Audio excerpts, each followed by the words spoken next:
Hello, this is Crystal Racing for today, the 2022 Australian Grand Prix race report. I should have done this 2 weeks ago, but I just couldn't be bothered because I just wasn't feeling it. Race winner Charles Leclerc, 10 out of 10, the perfect weekend, pole win, fastest lap, and every lap led. A brilliant, perfect 10 for a 10 out of 10 performance. Nothing else can be said. Charles was in a league of his own at Melbourne. Second place, Sergio Perez, 8 out of 10. Once again, dropped places towards at the start, but made his way past the two Mercedes. And with Max Verstappen retiring, he swept it up. But they could be. He could not. I mean, how many times can Red Bull afford for Perez to be perform like this? I don't think it's truly acceptable for him to be dropping places to the Mercedes so early on. Third place, George Russell, his first podium of the season, his first ever podium for Mercedes, and in truth, his first real podium in Formula 1, because I don't personally count what happened at Belgium as a real podium. Decent enough performance, but fourth place, Lewis Hamilton,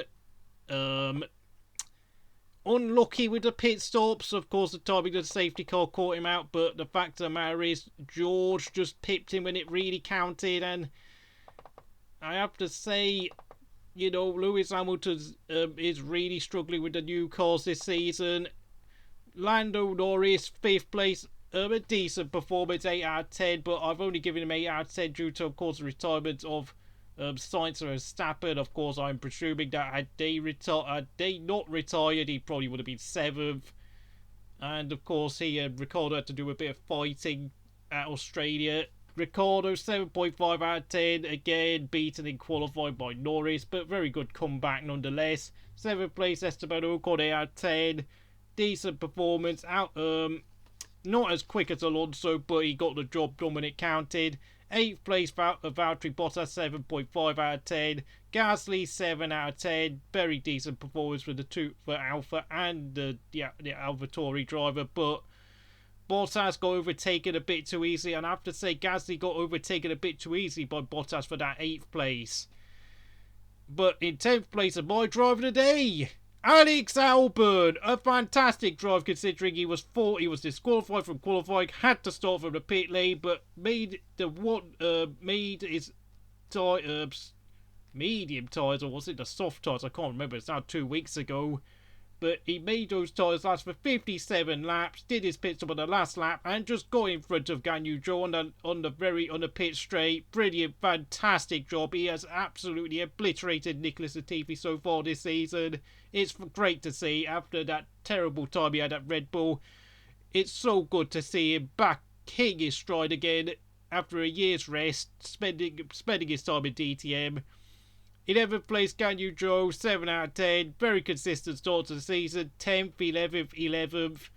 Okay, the pace is not entirely there yet, but he's getting closer to Bottas. He might well catch Bottas eventually. 12th place, Lance Stroll, 5 out of 10. An awful performance all weekend round. Got involved in that stupid qualifying incident with Nicholas Latifi. And as for his performance in the race, he was just driving like a moron, weaving here, weaving there, and he got a time penalty for all the weaving and blocking he did. Well deserved. Absolutely terrible, utterly putrid performance by Lance Stroll at Australia.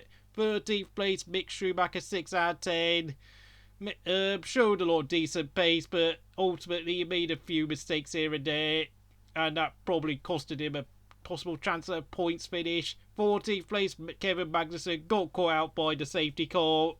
Of course, I think he pitted before the safety car. That totally messed up his race. But after the safety car, though, his pace wasn't that great, so it's 6 out of 10. 15th place, Yuki Tsunoda, 5 out of 10. Far too inconsistent, way too inconsistent. Once again, Tsunoda will have one good race here and then he'll spend the next 2 or 3 races just being nowhere near the pace. Yes, I know he had a bit of bad luck, but really, though, it's not good. I know he got caught out by the safety car as well, but it's not good enough. And the reject of the race at Australia was Nicholas Latifi, 2 out of 10. Going forward in that dumb incident qualifying with Stroll, like I said, and frankly, the gap between him and Albon is even bigger than the gap between what the gap was between Latifi and Russell. It's even bigger for some reason, and that's despite the fact that Albon clearly proved himself to be a worse driver than Verstappen at Red Bull, and also, Albon, of course, has spent last year on the sidelines racing in DTM, whilst, of course, Nicholas Latifi is in his 3rd year at Williams. I don't want to go on too much of a rant like this, but if he carries on performing like this for the next 3 or 4 races, he is seriously risking being disqualified from this Crystal score review. I'm not tolerating this sort of mediocrity. It's absolute garbage. 17th place and in last place, Fernando Alonso, 5 out of 10. Crashed out in Q3 when it looked like he was heading for a possible top 3 qualifying position, but after that, you know, his whole race just went wrong. He had all sorts of tyre issues, got caught out with a safety car, everything went wrong with race day, and frankly, I can only give him 5 out of 10 because the pace was there, but the overall result was a disaster.